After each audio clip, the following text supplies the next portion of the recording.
Hi welcome to editors time with KSR. Sir నమస్తే sir.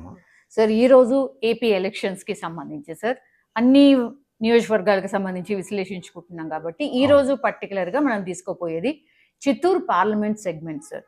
Sir చాలా మంచి segment. Yes sir.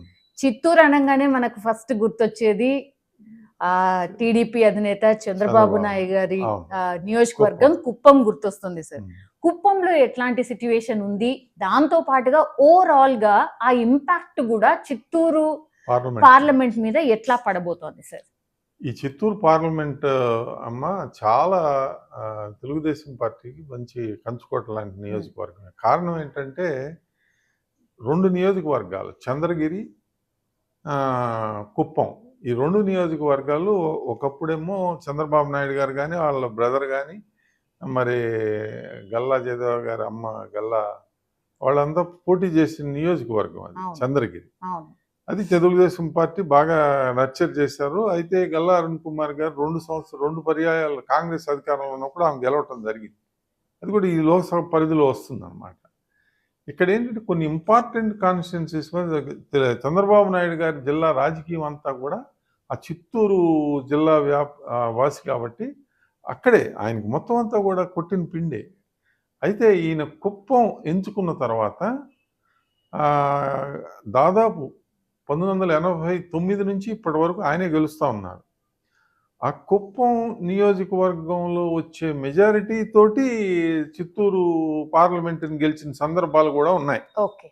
అయితే వైఎస్ఆర్సిపి గత ఎన్నికల్లో కొంత కంట్రోల్ చేసి భారీ మెజారిటీలతోటి పలమనేరు కానివ్వండి, పూతలపట్టు కానివ్వండి, గంగాధర నెల్లూరు కానివ్వండి, చాలా నియోజకవర్గాల్లో భారీ మెజారిటీతో గెలవడంతో అక్కడ రెడ్డప్ప గారు దాదాపు 1,50,000 పైగా 1,40,000 పైగా మెజారిటీతో శివప్రసాద్ గారి మీద గెలవటం జరిగింది.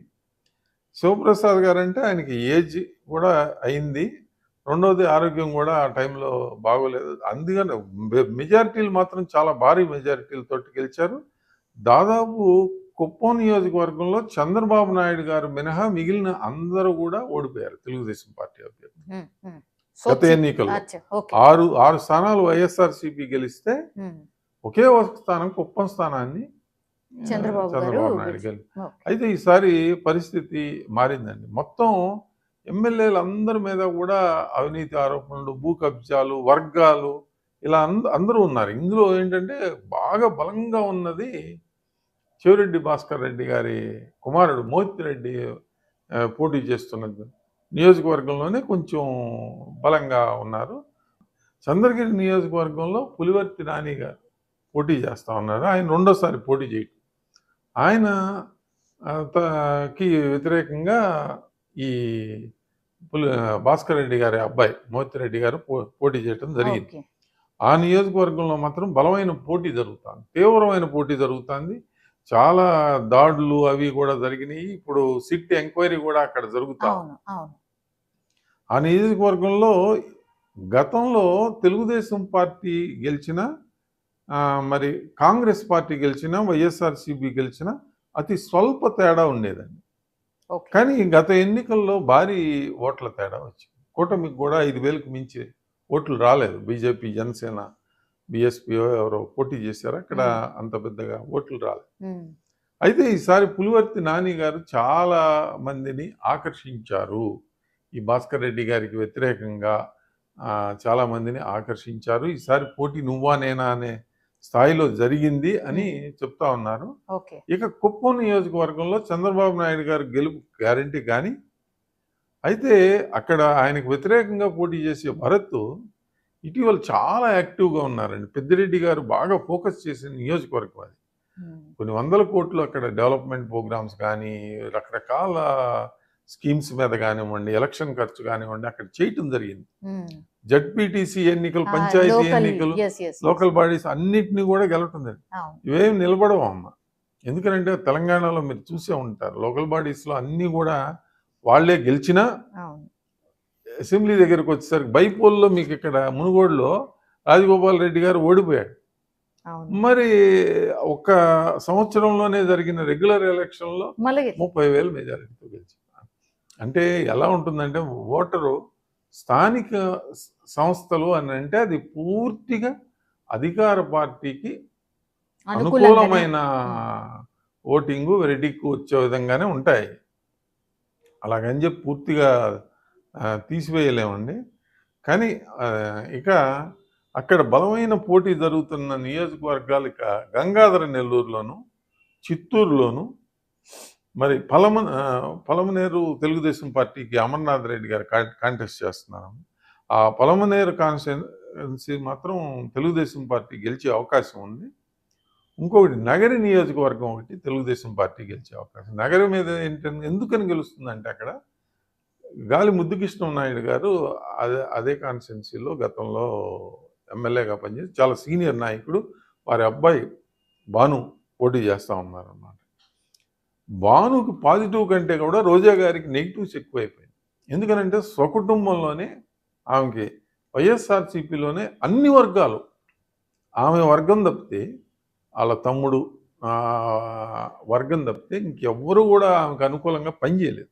ఆమె స్వయంగా ఒప్పుకున్నారు ఎలక్షన్ నాకు వ్యతిరేకంగా పనిచేశారు, మా పార్టీ వాళ్ళే ఓటు చేయమని పనిచేశారని.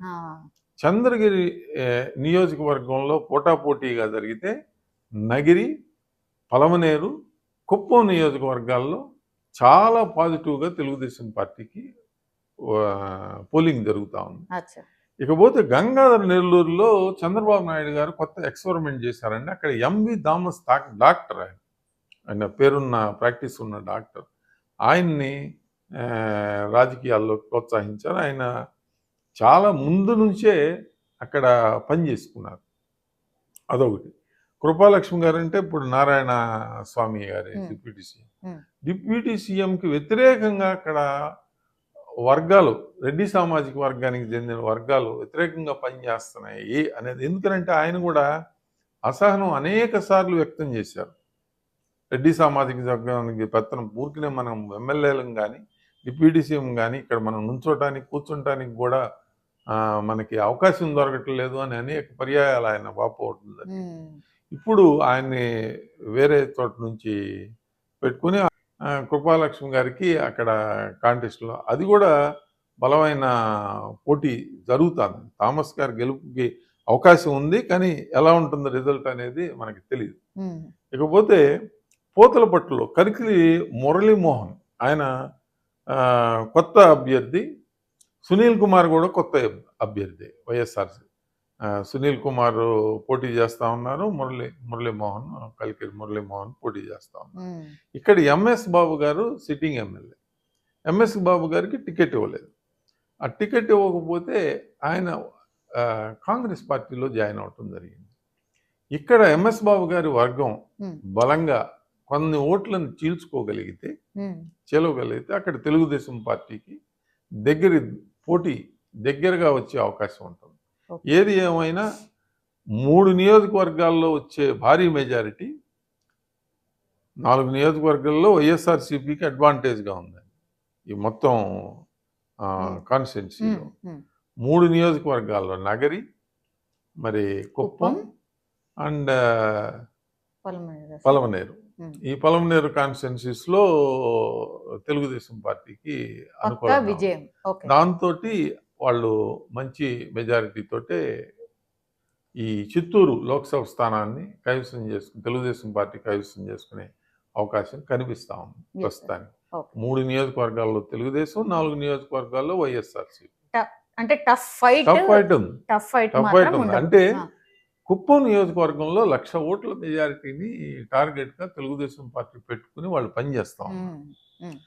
1,00,000 ఓట్లు మెజారిటీ రాకపోయినా అన్ని సర్వేలు కూడా 40 నుంచి 50,000 ఓట్లు మెజారిటీ అయితే చంద్రబాబు నాయుడు గారికి వస్తుంది అనేది చెప్తున్నారు. కాబట్టి మరి నగరిలో అన్ని వర్గాలు రోజా గారికి వ్యతిరేకంగా పనిచేసినాయి కాబట్టి మరి అక్కడ భారీ మెజారిటీతో ఆ 2 నియోజకవర్గాల్లోనూ గెలిచే అవకాశం ఉంది. అది పలమనేరులో అమర్నాథ్ రెడ్డి గారు మాజీ మంత్రి అండి. ఒకసారి వైఎస్ఆర్సీపీ నుంచి గెలిచారు ఎమ్మెల్యేగా, ఒకసారి తెలుగుదేశం పార్టీ నుంచి గెలిచారు. ఆయన తప్పకుండా ఆయన కూడా మంచి మెజారిటీ తోటి ఈసారి గెలుస్తారని అంటున్నారు. ఈ 3 నియోజకవర్గాల్లో yes sir. Sir top most leaders ఎవరైతే ఉన్నారో వాళ్ళ మీద జోరుగా బెట్టింగ్ జరుగుతోందంట. అవునండి. కోట్లు కోట్లు బెట్టింగ్ పెడుతున్నారట. కొన్ని చోట్ల గెలుస్తారా లేదా అని, కొన్ని చోట్ల ఎంత మెజారిటీ అని. గెలుస్తారా లేదా అనే దాని మీద కంటే కూడానండి ఆ, ముందు మెజారిటీల మీద పెడుతున్నారు. అవును. ఇప్పుడు ప్రధానమైన స్టార్ కాంటెస్టర్స్ నలుగురు ఉన్నారండి. చంద్రబాబు నాయుడు గారు, మరి జగన్మోహన్ రెడ్డి గారు, మరి పవన్ కళ్యాణ్ గారు, మరి నారా లోకేష్ గారు, ఇకపోతే ఇంకొక స్టార్ క్యాంపైనర్ ఎవరంటే ఈమె కూడా వైఎస్ షర్మిలారెడ్డి గారు కూడా, ఆమె మీద కూడా చాలా బెట్టింగ్లు అవి జరుగుతూ ఉన్నాయి. వీళ్ళ నియోజకవర్గాల్లో మెజారిటీ ఎంత అంటే ఎవరు ఎక్కువ మెజారిటీ, ఈ 4 నియోజకవర్గాల్లో మంగళగిరి, పిఠాపురం, కుప్పం, మరి పులివెందల, ఈ 4 నియోజకవర్గాల్లో ఎవరికి ఎక్కువ మెజారిటీ వస్తుంది అనేది కూడా బెట్టింగ్ జరుగుతుంది. ఈ 4 నియోజకవర్గాల్లో ఎవరికి ఎక్కువ అంటే ఈ నలుగురు ముఖ్యమంత్రి అభ్యర్థులుగా అభివర్ణించబడ్డారు కాబట్టి వాళ్ళ నియోజకవర్గాల్లో ఎవరికి ఎక్కువ మెజారిటీ వస్తుంది అనేది కూడా అది చెప్పలేమండి. అది ప్రజాభిప్రాయం ఆల్రెడీ పోల్ అయి ఉన్నాయి కాబట్టి, అంటే స్వింగ్ తెలుస్తుంది కానీ ఎంత మెజారిటీ వస్తుంది అనేది అది. అందుకే బెట్టింగ్ బంగారు రాజులకు ఇది మంచి కాలం. మంచి. Yes sir. అట్లా అయింది అనేది ఒక టాక్ అయితే నడుస్తుంది sir. Yes sir. Thank you.